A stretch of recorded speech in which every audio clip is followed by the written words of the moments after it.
Would you say you belong to a church or to the church? And is there really a difference?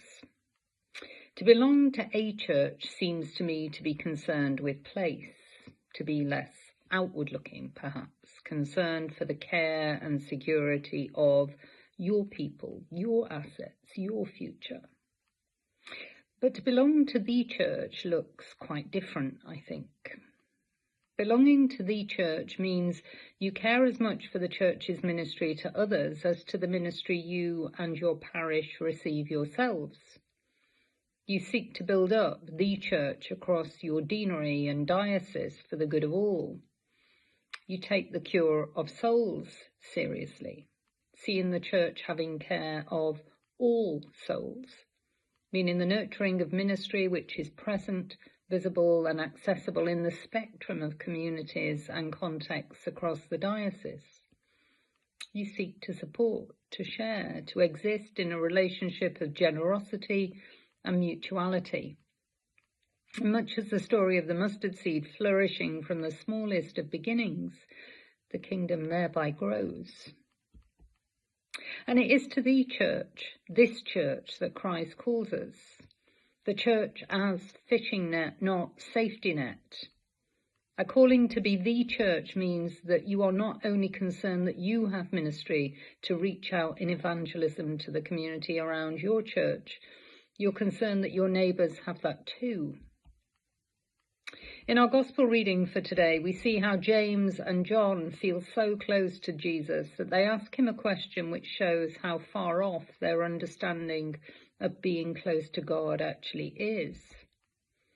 Being close to God as a diocese means seeing a rich tapestry of faithful communities weave together across our urban, rural and coastal landscape, each a witness, each interdependent with its neighbours, a visceral web supporting the worship, discipleship and service of God and neighbour, but which itself needs life-giving nurture and support. Supporting, committing time to volunteering within the church, deanery and diocese is a key part of our discipleship. Supporting opening up invitations to those outside the church to come and see, as Philip did with Nathanael in John chapter 1. Support by giving into our common fund, such that not only our church has a future, but the churches around us do too. This is the lifeblood of the church. The body of Christ exists as a far bigger entity than the space within our church walls or parish boundaries. And it is to the building up of the body of Christ, not to the building up of our own assets, that we are called. We have a generous, faithful God, and he seeks our generosity and faithfulness too.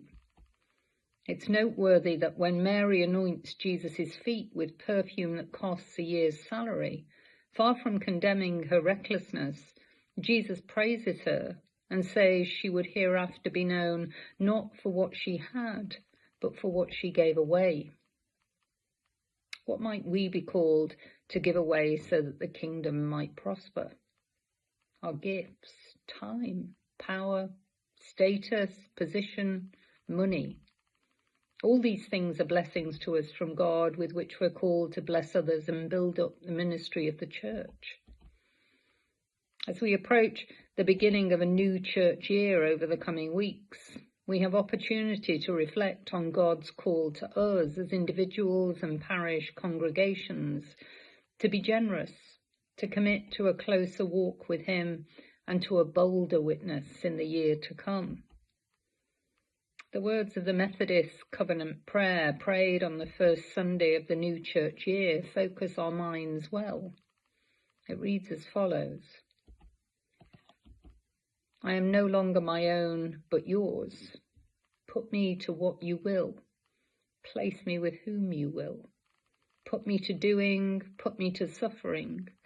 Let me be put to work for you or set aside for you, praised for you or criticized for you. Let me be full. Let me be empty. Let me have all things. Let me have nothing. I freely and fully surrender all things to your glory and service. And now, O wonderful and holy God, Creator, Redeemer, and Sustainer. You are mine, and I am yours, so be it. And the covenant which I have made on earth, let it also be made in heaven. Amen. A powerful prayer. May we have the courage to live lives more fully shaped by that radical self-giving to which we're called. May we come to a deeper understanding of what it means to love God and our neighbour. And may our blessings continue, and continue to be a blessing to others too.